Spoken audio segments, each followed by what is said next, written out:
Halo, malam ini kita tidak pergi jauh, kita hanya pulang ke cerita yang dulu pernah menemanimu. Tutup matamu dan biarkan Nusantara bercerita. Di ujung timur Pulau Jawa, di mana tanah berwarna kelabu dan langit terasa lebih dekat dari biasanya, ada sebuah tempat yang tidak bisa dilupakan siapapun yang pernah melihatnya, meski hanya sekali saja. Namanya Bromo. Bukan hanya gunung, bukan hanya kawah. Ia adalah kata yang terasa seperti napas, seperti doa yang belum selesai diucapkan. Bayangkan kamu berdiri di tepi lautan pasir itu sekarang. Pasir abu kelabu yang membentang sejauh mata memandang, dingin di bawah telapak kakimu, dan di kejauhan, asap tipis mengepul dari mulut kawah yang tidak pernah benar-benar tidur. Angin di sana tidak berhembus keras, ia berbisik, dan bisikannya terasa seperti nama seseorang yang sudah lama tidak kamu sebut. Udara malam di lereng Bromo membawa aroma tanah basah yang bercampur dengan belerang yang tipis, bukan menyengat, tapi hadir, seperti tanda bahwa tempat ini hidup, bernapas, dan menyimpan sesuatu. Di kejauhan, suara angklung atau seruling tidak terdengar malam ini. Yang ada hanya keheningan berlapis-lapis, yang sesekali dipecah oleh suara kerikil jatuh dari lereng gunung jauh di sana. Malam ini, di bawah cahaya pelita yang berkedip pelan, seorang perempuan tua duduk di atas tikar pandan yang sudah mulai usang di tepinya. Rambutnya putih seperti awan pagi di atas Bromo, diikat longgar di belakang kepala dengan kain batik coklat tua. Di tangannya, sebuah mangkuk tanah liat berisi wedang jahe yang masih mengepul, dan matanya menatap ke arah puncak gunung, seolah ia bisa melihat sesuatu yang tidak bisa kita lihat. "Nak," katanya pelan, tanpa berpaling. "Duduklah. Ada cerita yang sudah lama menunggu untuk diceritakan kembali. Dan jika cerita seperti ini terasa seperti pulang ke rumah bagimu, pertimbangkan untuk menekan tombol subscribe, agar setiap malam ada dongeng baru yang menantimu di sini." Jauh sebelum ada jalan aspal yang membelah lautan pasir itu, jauh sebelum ada warung kopi yang menjual minuman hangat kepada para pendaki yang berdatangan dari kota, masyarakat Tengger sudah tinggal di sana.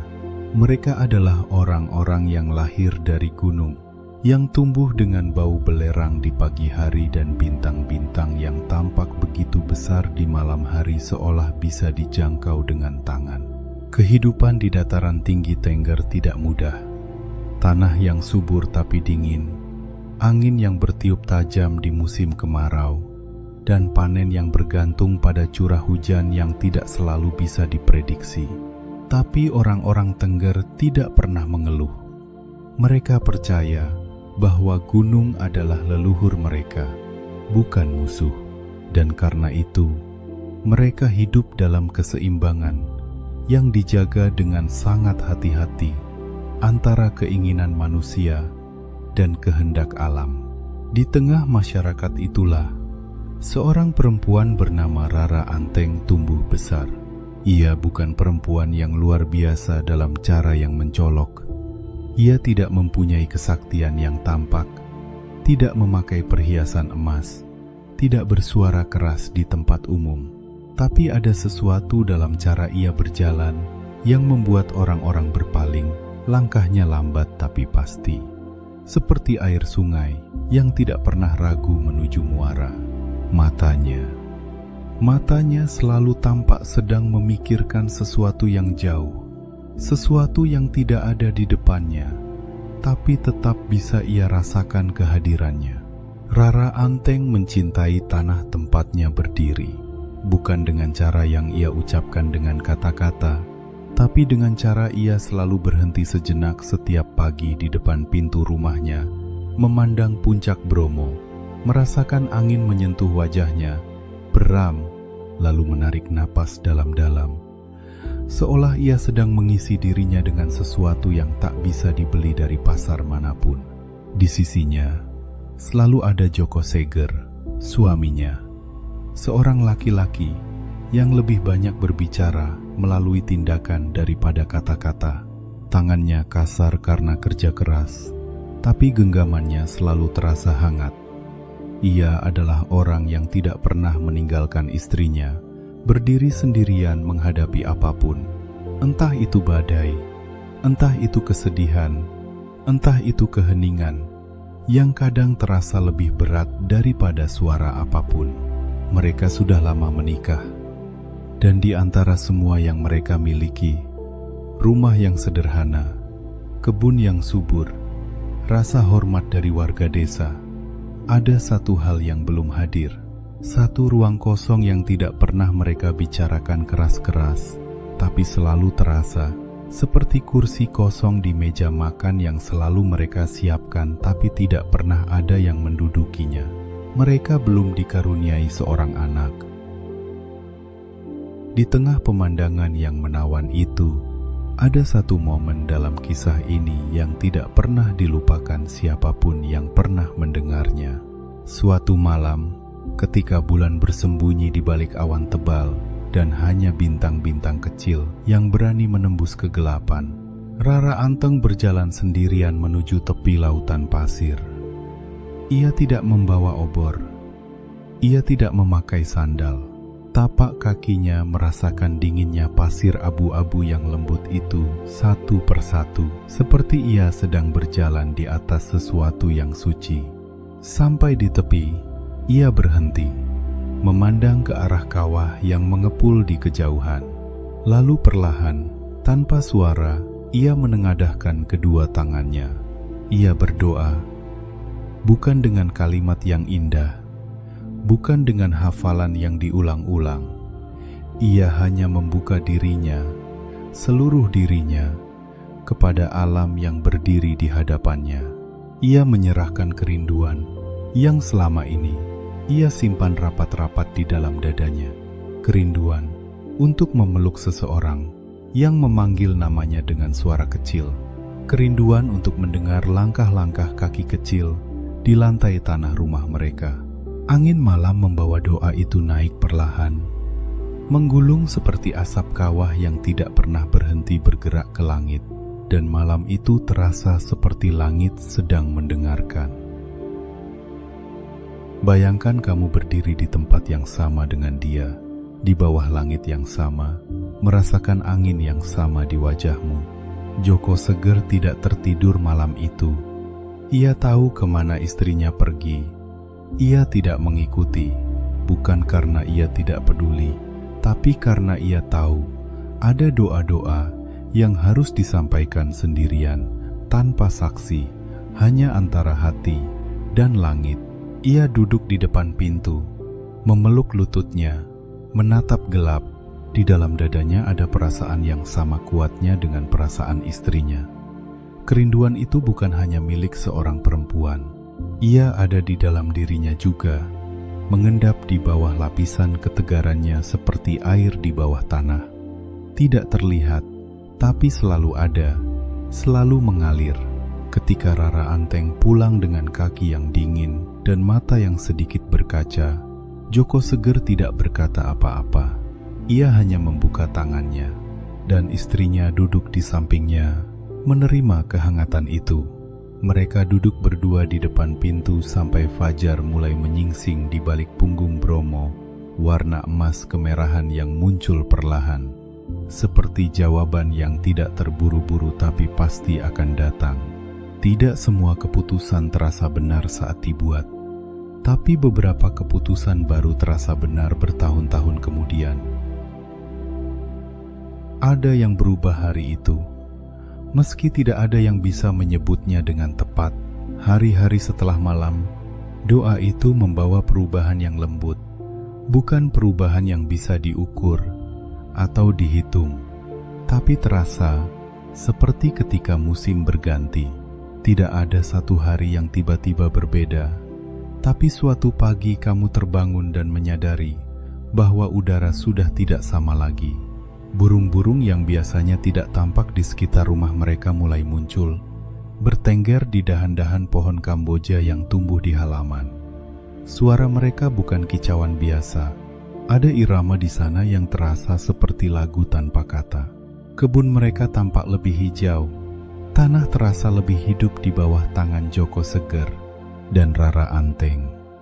Ia mulai merasakan sesuatu yang bergerak lembut di dalam dirinya. Sesuatu yang kecil, tapi ada. Seperti tunas yang baru saja mulai menembus permukaan tanah. Belum terlihat, tapi sudah bisa dirasakan oleh mereka yang tahu cara mendengarkan bumi. Ia tidak langsung berkata kepada suaminya. Ia menyimpan perasaan itu dulu di dalam dadanya, merawatnya dengan hati-hati seperti merawat nyala api di malam yang berangin. Alam tidak pernah bohong, hanya manusia yang kadang lupa cara mendengarnya. Tarik napas pelan, tahan sejenak, lalu lepaskan. Rasakan punggungmu menyentuh kasur. Rasakan beratmu sendiri. Kamu aman di sini, di dalam cerita ini, di dalam malam ini.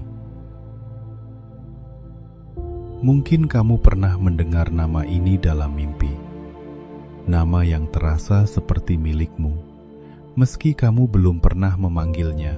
Ketika Rara Anteng akhirnya memberitahu Joko Seger, ia memilih cara yang sederhana. Ia tidak berteriak dari kegembiraan. Ia tidak membuat upacara.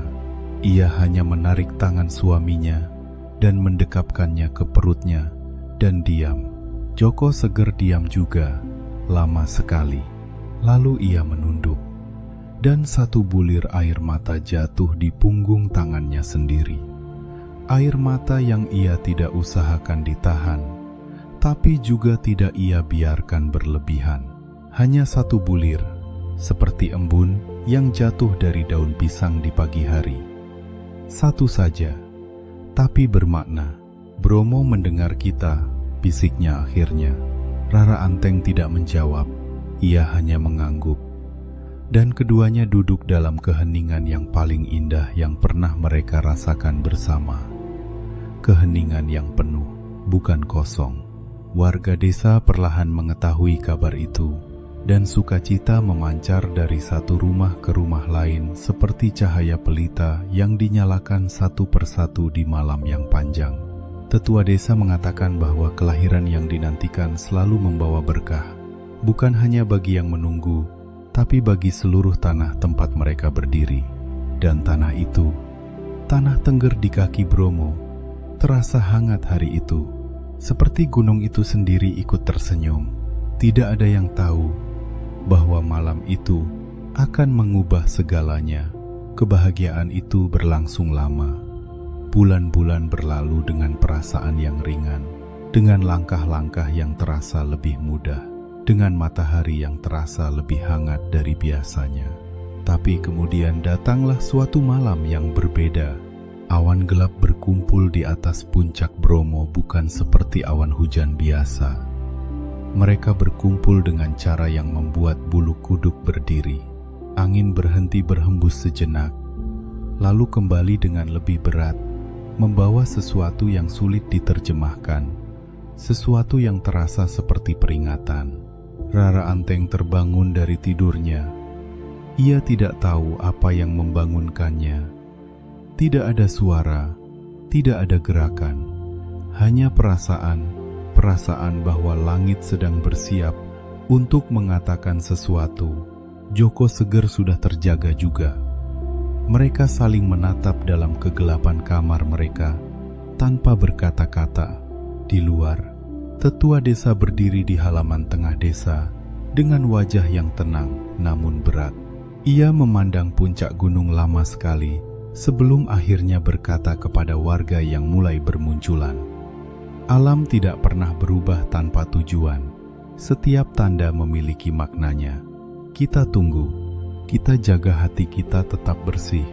Benih ketakutan ada di sana, tapi ia disimpan rapi di bawah ketenangan yang dipelajari bertahun-tahun.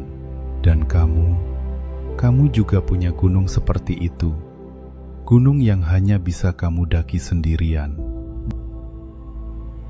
Disinilah cerita ini berbelok perlahan, tapi pasti beberapa hari setelah malam yang gelap itu, suara datang dari arah kawah. Bukan suara letusan, bukan gemuruh yang menakutkan, tapi sesuatu yang lebih halus dari itu. Semacam gema dalam yang hanya bisa dirasakan oleh mereka yang mendengarkan dengan seluruh tubuhnya, bukan hanya dengan telinga.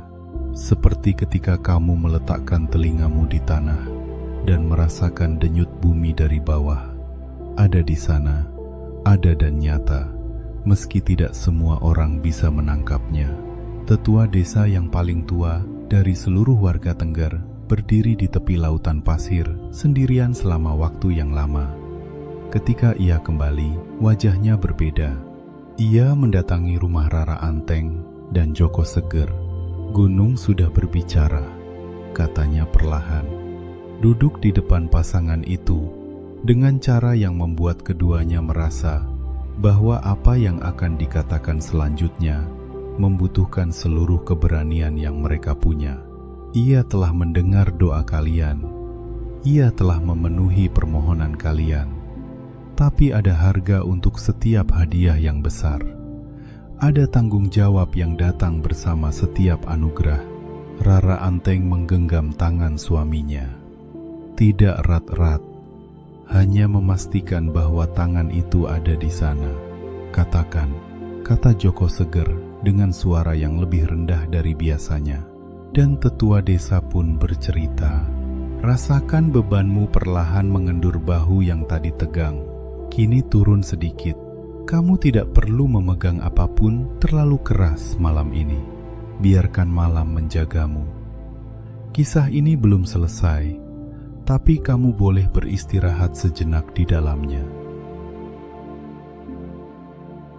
Seandainya kamu bisa melihat wajah Rara Anteng saat itu, kamu pasti mengenali sesuatu.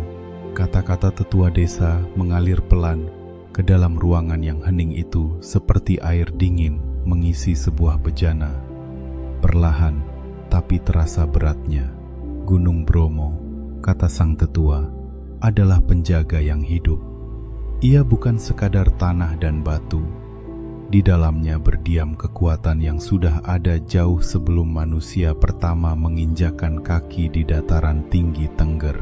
Dan kekuatan itu tidak memberikan sesuatu tanpa meminta sesuatu kembali. Kelak, jika Rara Anteng dan Joko Seger dikaruniai banyak anak, karena itulah yang dimohonkan, banyak anak untuk mengisi rumah yang selama ini sunyi, maka anak yang paling bungsu, anak terakhir yang lahir, harus diserahkan kepada kawah sebagai persembahan, sebagai tanda bahwa mereka tidak lupa dari mana hadiah mereka berasal. Rara Anteng menutup matanya. Ia tidak menangis. Tidak langsung, di dalam dadanya ada badai yang bergerak. Perasaan-perasaan yang bertabrakan satu sama lain. Syukur dan ketakutan, cinta dan kehilangan, harapan dan kengerian. Semua ada di sana sekaligus. Joko Seger yang biasanya diam kini bersuara. "Apakah tidak ada jalan lain?" Tetua desa menggeleng pelan. "Tidak semua janji bisa dinegosiasikan, Nak. Ada janji yang lebih tua dari kita semua. Gunung tidak meminta untuk mengambil. Ia meminta untuk dihormati." Dan dalam keheningan yang mengikuti kata-kata itu, Rara Anteng membuka matanya. Matanya tidak basah, tapi ada sesuatu di dalamnya yang sudah berubah selamanya. Seperti ketika cermin retak dan kamu tahu, meski masih bisa melihat bayanganmu, bahwa sesuatu tidak akan pernah sama lagi. Ia mengangguk, pelan. Pasti, ia tidak menangis. Ia hanya berdiri lebih tegak dari biasanya.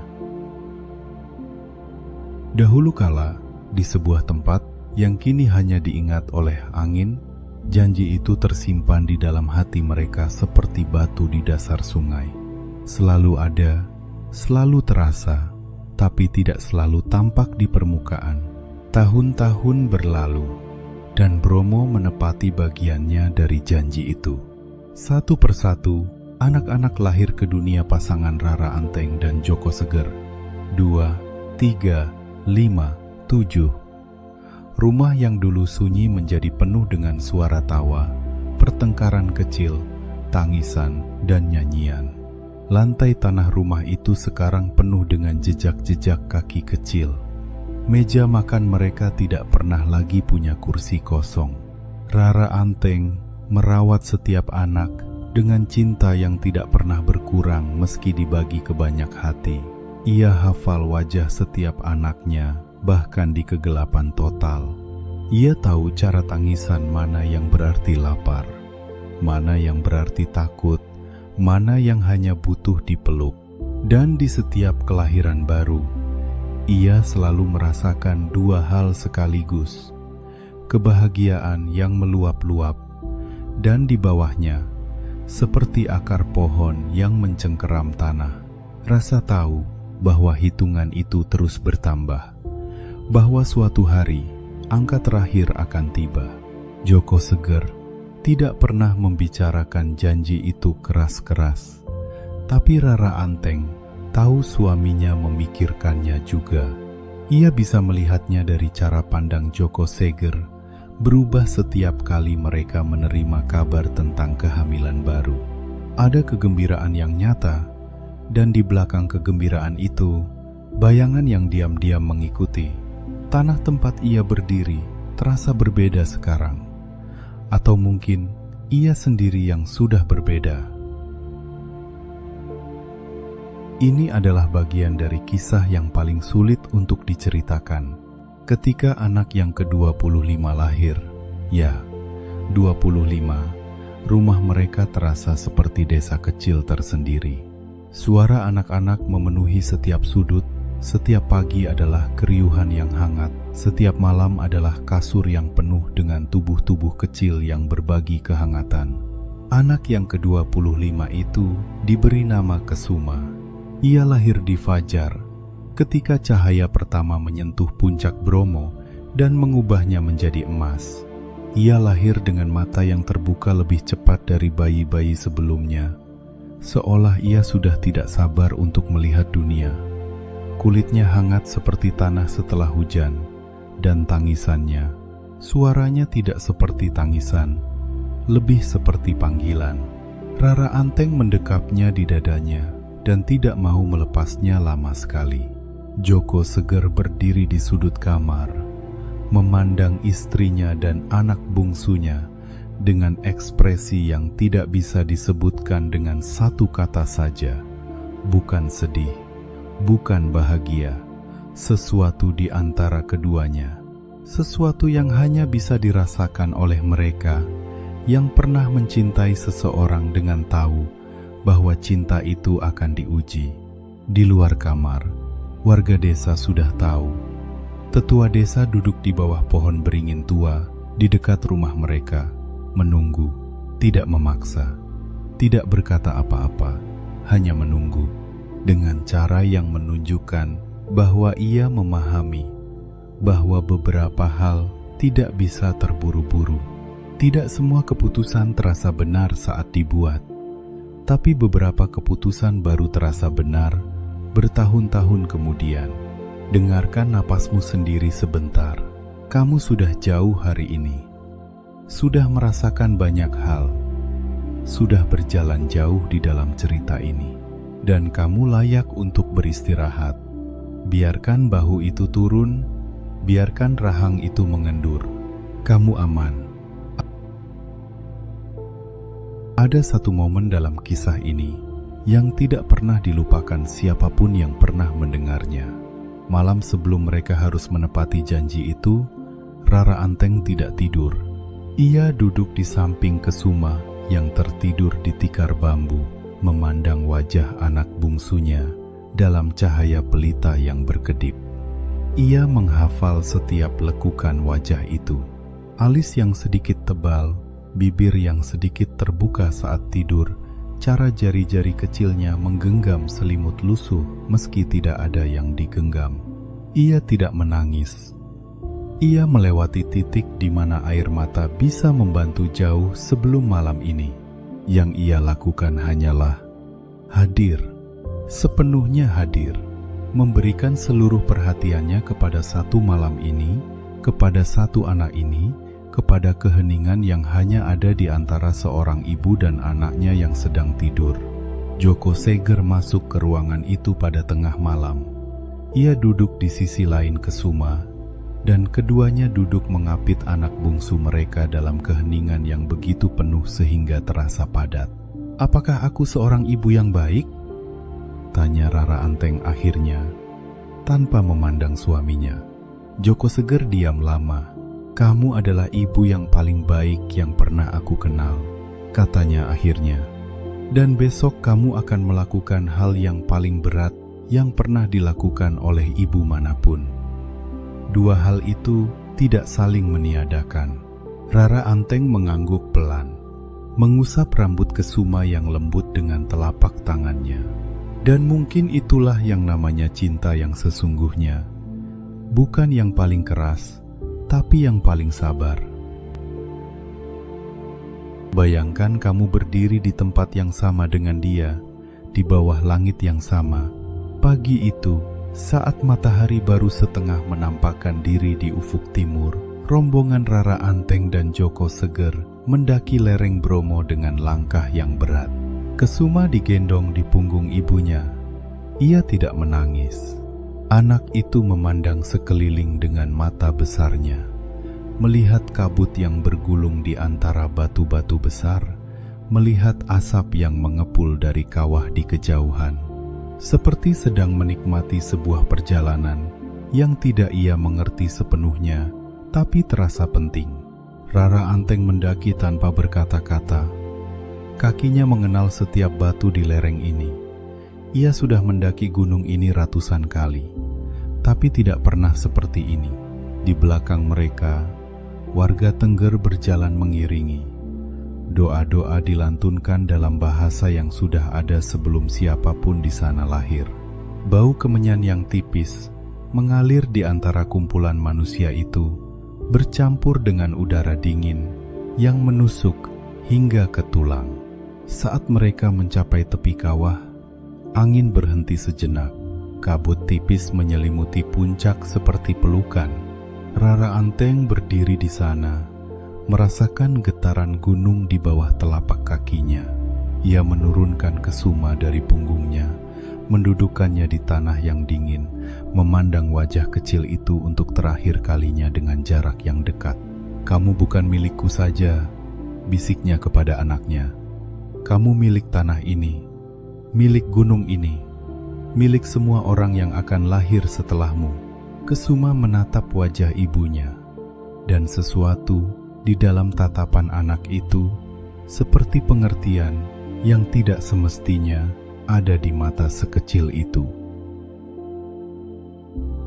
Di antara semua orang yang pernah tinggal di sini, hanya satu yang ketika Kesuma diserahkan kepada kawah Bromo, tanah di bawah mereka bergetar pelan, bukan menakutkan, bukan mengancam, seperti detak jantung yang mengakui sesuatu.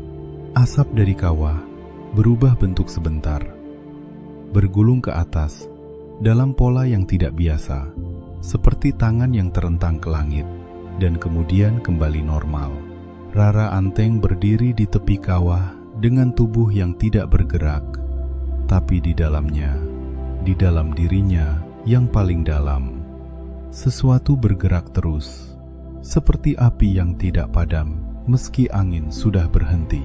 Joko Seger berdiri di belakangnya, tangannya di bahu istrinya, tidak berkata apa-apa, hanya ada, dan dalam keheningan yang paling sempurna yang pernah ada di puncak Bromo itu, Rara Anteng merasakan sesuatu yang ia tidak bisa jelaskan kepada siapapun, sesuatu seperti kedamaian. Bukan kedamaian yang menyenangkan, bukan kesenangan, tapi kedamaian yang lebih tua dan lebih dalam dari itu. Kedamaian yang datang dari mengetahui bahwa kamu telah melakukan apa yang harus dilakukan, meski setiap selnya menentang. Ia tidak melarikan diri dari momen itu, Dan mungkin itulah keberanian yang sebenarnya. Bukan tentang tidak merasa takut, tapi tentang tetap berdiri, meski seluruh tubuhmu ingin berlari. Kamu boleh menutup mata sekarang. Jika belum, suara ini akan menemanimu kemanapun kamu pergi malam ini. Tidak perlu memegang cerita ini terlalu erat. Biarkan ia mengalir seperti sungai yang tidak terburu-buru. Diam-diam, tanpa disadari siapapun yang ada di desa itu, sebuah warisan sedang lahir. Ketika rombongan itu turun kembali ke desa, tidak ada yang bersorak, tidak ada yang menangis keras-keras. Ada kesedihan di sana, tapi ada juga sesuatu yang lain, rasa hormat yang dalam. Seperti ketika kamu menyaksikan sesuatu yang besar terjadi, dan kamu tidak bisa meresponsnya dengan kata-kata biasa. Malam itu, Desa Tengger berkumpul di halaman tengah. Tetua desa berdiri di depan mereka semua dan berkata bahwa pengorbanan Rara Anteng dan Joko Seger tidak boleh hilang ditelan waktu, bahwa janji yang sudah ditepati dengan harga setinggi itu harus diingat, harus dirayakan, harus diwariskan. Dan maka lahirlah Kasada, upacara yang setiap tahun dilakukan oleh masyarakat Tengger sebagai bentuk penghormatan kepada leluhur dan kepada gunung yang menjaga mereka. Setiap tahun, di bawah cahaya bulan purnama yang paling terang, di bulan Kasada, warga berjalan menuju Kawah Bromo, membawa sesajen, hasil bumi, makanan, buah-buahan, dan melemparkannya ke dalam kawah sebagai tanda bahwa mereka ingat, bahwa mereka tidak lupa, bahwa hutang cinta itu masih terus dibayar. Itu adalah upacara yang masih ada hingga hari ini. Mungkin itulah yang namanya keberanian di tanah ini. Bukan soal pedang, tapi soal hati yang tidak melarikan diri. Begitulah cara tanah ini menyimpan rahasia di dalam cerita, bukan di dalam batu. Rara Anteng dan Joko Seger hidup bertahun-tahun setelah itu. Mereka merawat anak-anak mereka yang lain dengan cinta yang tidak berkurang. Mungkin justru semakin dalam, karena telah melalui ujian yang paling berat. Rumah mereka tetap penuh, tawa tidak berhenti, kehidupan tidak berhenti. Tapi setiap tahun, ketika bulan Kasada tiba, Rara Anteng selalu berjalan ke tepi lautan pasir di malam hari, sendirian, menengadahkan tangannya ke langit, sama seperti malam pertama dulu, ketika ia berdoa dengan seluruh dirinya kepada gunung yang mendengarkan. Bedanya sekarang, ia tidak meminta apa-apa, ia hanya hadir, hanya bersyukur, hanya mengakui bahwa hidup yang ia jalani dengan semua keindahan dan semua kehilangannya adalah hidup yang utuh. Joko Seger selalu menemukannya di sana, berdiri di tepi pasir dengan angin malam yang sama, dan ia selalu duduk di sampingnya, menunggu sampai istrinya siap untuk pulang. Mereka tidak banyak bicara di saat-saat seperti itu. Mereka tidak perlu. Kadang kita perlu pergi sangat jauh hanya untuk menemukan bahwa yang kita cari ada di dekat kita sejak awal. Dan itulah kisah yang telah disimpan oleh Gunung Bromo selama berabad-abad. Kisah yang setiap tahun diulang kembali dalam upacara Kasada. Ketika warga Tengger berjalan di bawah cahaya bulan purnama dengan sesajen di tangan, menuju kawah yang tidak pernah tidur. Rara Anteng dan Joko Seger sudah lama pergi. Nama mereka tidak tertulis di buku sejarah manapun. Tidak ada patung yang dibangun untuk mereka. Tidak ada jalan yang dinamai menurut mereka. Tapi setiap kali api unggun menyala di malam Kasada, setiap kali sesajen dilemparkan ke dalam kawah, dan asap putih mengepul ke langit, mereka ada di sana. Di dalam gerak tangan yang melemparkan, di dalam doa, yang dilantunkan dengan suara rendah, di dalam tangis yang kadang hadir tanpa sebab yang jelas. Nah, ada satu hal yang ingin kukatakan sebelum malam ini berakhir. Kita semua pernah menyimpan janji yang terasa terlalu berat. Kita semua pernah berdiri di tepi sesuatu yang tidak kita inginkan tapi harus kita hadapi. Dan di saat-saat seperti itu, yang membuat kita berdiri tegak bukan karena kita tidak takut. Yang membuat kita berdiri tegak adalah karena ada sesuatu yang kita cintai lebih besar dari rasa takut kita. Mungkin itu cinta kepada orang lain. Mungkin itu janji yang pernah kita ucapkan. Mungkin itu keyakinan bahwa apa yang kita lakukan hari ini akan menjadi bagian dari warisan yang lebih besar dari diri kita sendiri. Rara Anteng tidak sempurna. Ia ketakutan, ia ragu, ia mungkin menangis di malam-malam yang tidak ada yang tahu. Tapi ia tetap berdiri di tepi kawah itu, dan ia tetap mencintai dengan cara yang paling manusiawi, yang paling tidak mudah. Sejenak, biarkan cerita ini mengendap di dalam dirimu. Rasakan apa yang baru saja kamu dengar. Biarkan ia menetap di tempat yang paling dalam, di mana kata-kata tidak bisa lagi menjangkaunya. Di sanalah cerita-cerita seperti ini hidup. Bukan di kepala, tapi di dada. Terima kasih, Jawa Timur, untuk cerita yang kamu simpan selama berabad-abad, untuk tanah yang tidak pernah lupa, untuk gunung yang tidak pernah berhenti mengepul, seolah ia masih menceritakan sesuatu kepada siapapun yang mau mendengarkan. Dan kamu, yang sudah menemani malam ini, sudah mendengar sampai sejauh ini, tidurlah sekarang. Biarkan angin dari lereng Bromo membawamu ke mimpi yang tenang. Biarkan lautan pasir abu-abu itu menghampar luas di dalam tidurmu, luas dan sunyi dan aman. Kamu sudah berjalan jauh hari ini, sudah membawa banyak hal, sudah merasa banyak hal. Malam ini, biarkan semuanya beristirahat. Biarkan tubuhmu berat dan hangat. Biarkan napasmu melambat. Biarkan matamu istirahat dari segala yang sudah mereka lihat hari ini. Kamu aman, kamu di sini, dan malam ini akan menjaga kamu. Jika kamu masih terjaga, masih ada satu cerita lagi dari ujung Nusantara yang menunggumu. Tapi untuk sekarang, tidurlah. Selamat malam.